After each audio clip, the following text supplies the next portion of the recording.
আসসালামু আলাইকুম। আশা করছি সবাই ভালো আছেন। তো স্বাগত জানাচ্ছি নতুন আরেকটি নিয়োগ বিজ্ঞপ্তিতে। তো এটা হচ্ছে গৃহায়ন ও গণপূর্ত মন্ত্রণালয়ের অধীনে। তো এখানে কারা কারা আবেদন করতে পারবেন, কি কি যোগ্যতা লাগবে এবং আবেদনের নিয়ম তারিখ বিস্তারিত দেওয়া আছে, আমি বলে দিচ্ছি। তো যারা চ্যানেলটি সাবস্ক্রাইব করেনি চ্যানেলটা সাবস্ক্রাইব করবেন। এখানে হচ্ছে মোট 177টি পদ, 177 হচ্ছে পদের সংখ্যা। বাংলাদেশের স্থায়ী নাগরিকদের নিকট হতে নারী পুরুষ উভয়ই দরখাস্ত করতে পারবেন। এবং 1 নম্বর হচ্ছে এখানে পদের নাম, বেতন, গ্রেড, পদের সংখ্যা, যোগ্যতা স্টেনোগ্রাফার অথবা স্টেনোগ্রাফার কাম কম্পিউটার অপারেটর 13তম গ্রেড 11,000 টাকা থেকে 26,590 টাকা। 6টি পদের সংখ্যা।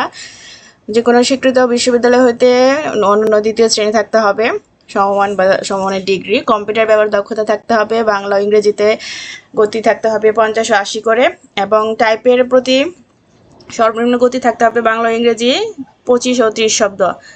এবং জনপ্রশাসন মন্ত্রণালয় বিধি 1 শাখা কর্তৃক 24/9/2019 তারিখে জারিকৃত মন্ত্রণালয় বা বিভাগের সংযুক্ত অধিদপ্তর, পরিদপ্তর ও দপ্তরে কমন পদ নিয়োগ বিধিমালা 2019 এর তফসিল 2 ও 3 অনুযায়ী পরীক্ষা গ্রহণ করা হবে। বয়স 18 থেকে 32 বছরের মধ্যে হতে হবে। তারপরে হচ্ছে ইমাম 14তম গ্রেড 10,200 টাকা থেকে 24,680 টাকা, বেতন 3টি।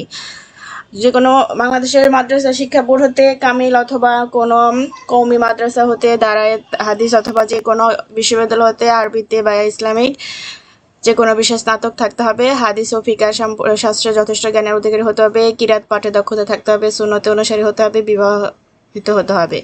আচ্ছা, ধর্মীয় এবং সামাজিক বিষয়ে লেখার এবং বলার যোগ্যতা সম্পন্ন প্রার্থীদের অগ্রাধিকার দেওয়া হবে। বয়স 25 থেকে 40 বছরের মধ্যে হতে হবে। স্টেনোটাইপিস্ট বা স্টেনোটাইপিস্ট কাম কম্পিউটার অপারেটর 14তম গ্রেড 6টি, কোনো যে কোনো স্বীকৃত বিশ্ববিদ্যালয় হতে অনন্য দ্বিতীয় শ্রেণী বা সমমানের সিজিপিএতে সমমানের ডিগ্রি থাকতে হবে। কম্পিউটার দক্ষতা থাকতে হবে। বাংলা ও ইংরেজি হচ্ছে 45 এবং 70, এবং সর্বনিম্ন গতি প্রতি মিনিটে বাংলা ইংরেজি 25-30 থাকতে হবে। নকশাকার 15তম গ্রেড 9,700 টাকা থেকে 23,490 টাকা। 36টি পদের সংখ্যা এখানে। সংশ্লিষ্ট ক্ষেত্রে ড্রাফটিং সনদপত্র সহ এসএসসি পরীক্ষা উত্তীর্ণ থাকতে হবে। অভিজ্ঞতার অগ্রাধিকার দেওয়া হবে যাদের কাজের অভিজ্ঞতা রয়েছে নকশায়। আচ্ছা, এখানে হচ্ছে 18 থেকে 32 বছরের মধ্যে হতে হবে বয়স।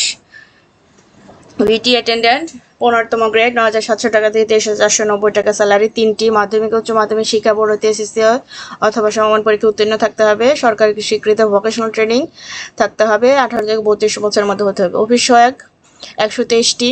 20তম গ্রেড 8,250 টাকা থেকে 20,010 টাকা। কোনো স্বীকৃত বোর্ড হতে মাধ্যমিক স্কুল সার্টিফিকেট থাকতে হবে বা সমমানের পরীক্ষা উত্তীর্ণ। বয়স 18 থেকে 32, সর্বমোট হচ্ছে 177টি পদ। শর্ত হচ্ছে উপরে উল্লেখিত পদসমূহের জন্য বাংলাদেশের সকল জেলার প্রার্থী আবেদন করতে পারবেন। 1/8/2026 তারিখে আবেদনকারী বয়স নির্ধারণ করা হবে। আর একজন ব্যক্তি উপরে যে কোনো একটা পদের জন্য আবেদন করবেন, একাধিক পদের জন্য আবেদন করবেন না। মৌখিক পরীক্ষার সময় সকল সনদপত্র সাথে নিয়ে যেতে হবে, মূল কপি এবং সত্যায়িত ফটোকপি সহ। প্রার্থী সকল প্রদত্ত তথ্য এবং দাখিলকৃত কাগজপত্র অসত্য প্রমাণিত হলে আইনানুগ ব্যবস্থা নেওয়া হবে এবং সেগুলো বাতিল বলে গণ্য করা হবে। নিয়োগ আবেদনপত্র ব্যক্তিগত সচল মোবাইল নম্বর প্রদান করতে হবে। প্রার্থীর ক্ষেত্রে প্রচলিত সরকারি বিধি মোতাবেক সর্বশেষ কোটা পদ্ধতি অনুসরণ করা হবে। কর্তৃপক্ষের পদের সংখ্যা হ্রাস বৃদ্ধি করতে পারে।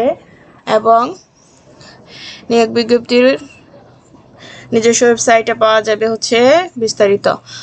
অনলাইনে আবেদন গ্রহণ করা হবে, অনলাইন ছাড়া আবেদন গ্রহণ করা হবে না। এবং আবেদনের নিয়ম হচ্ছে ওয়েবসাইটে গিয়ে অনলাইনে পরীক্ষার ফি ও জমাদান তারিখ হচ্ছে 2/8/2026 তারিখ সকাল 10টা থেকে 31/8/2026 তারিখ বিকাল 5টা পর্যন্ত। ইউজার আইডি প্রাপ্তির অনলাইন আবেদন সাবমিটের সময় 72 ঘন্টার মধ্যে ফি জমা দিতে হবে। এখানে হচ্ছে ছবি 300 দৈর্ঘ্য এবং প্রস্থ স্বাক্ষর স্ক্যান করে আপলোড করতে হবে।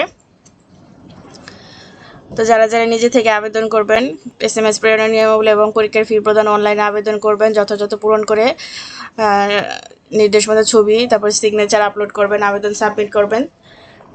আবেদনপত্র সাবমিট করা প্রার্থীর একটি ইউজার আইডি, ছবি এবং স্বাক্ষরযুক্ত একটি অ্যাপ্লিকেশন কপি পাবেন, সেটা সংরক্ষণ করে রাখবেন ডাউনলোড করে। আচ্ছা, এখানে হচ্ছে যারা আবেদন করবেন প্রিপেড মোবাইল নম্বরের মাধ্যমে 2টি এসএমএস করে 1 থেকে 5 নং ক্রমিকের জন্য পরীক্ষার ফি বাবদ 112 টাকা এবং 6 নং ক্রমিকের জন্য পরীক্ষার ফি বাবদ হচ্ছে 56 টাকা 72 ঘন্টার মধ্যে জমা দিতে হবে, অন্যথায় বাতিল বলে গণ্য হবে আবেদনপত্র। এখানে প্রথম SMS, দ্বিতীয় SMS সুন্দর করে দেওয়া আছে নিয়ম।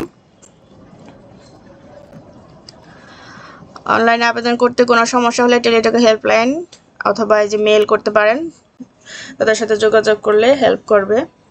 ডিক্লারেশন হচ্ছে প্রার্থীকে আবেদনপত্রে ডিক্লারেশন অংশে মর্মে ঘোষণা দিতে হবে যে প্রার্থী কর্তৃক আবেদনপত্রে প্রদত্ত সকল তথ্য সঠিক এবং সত্য।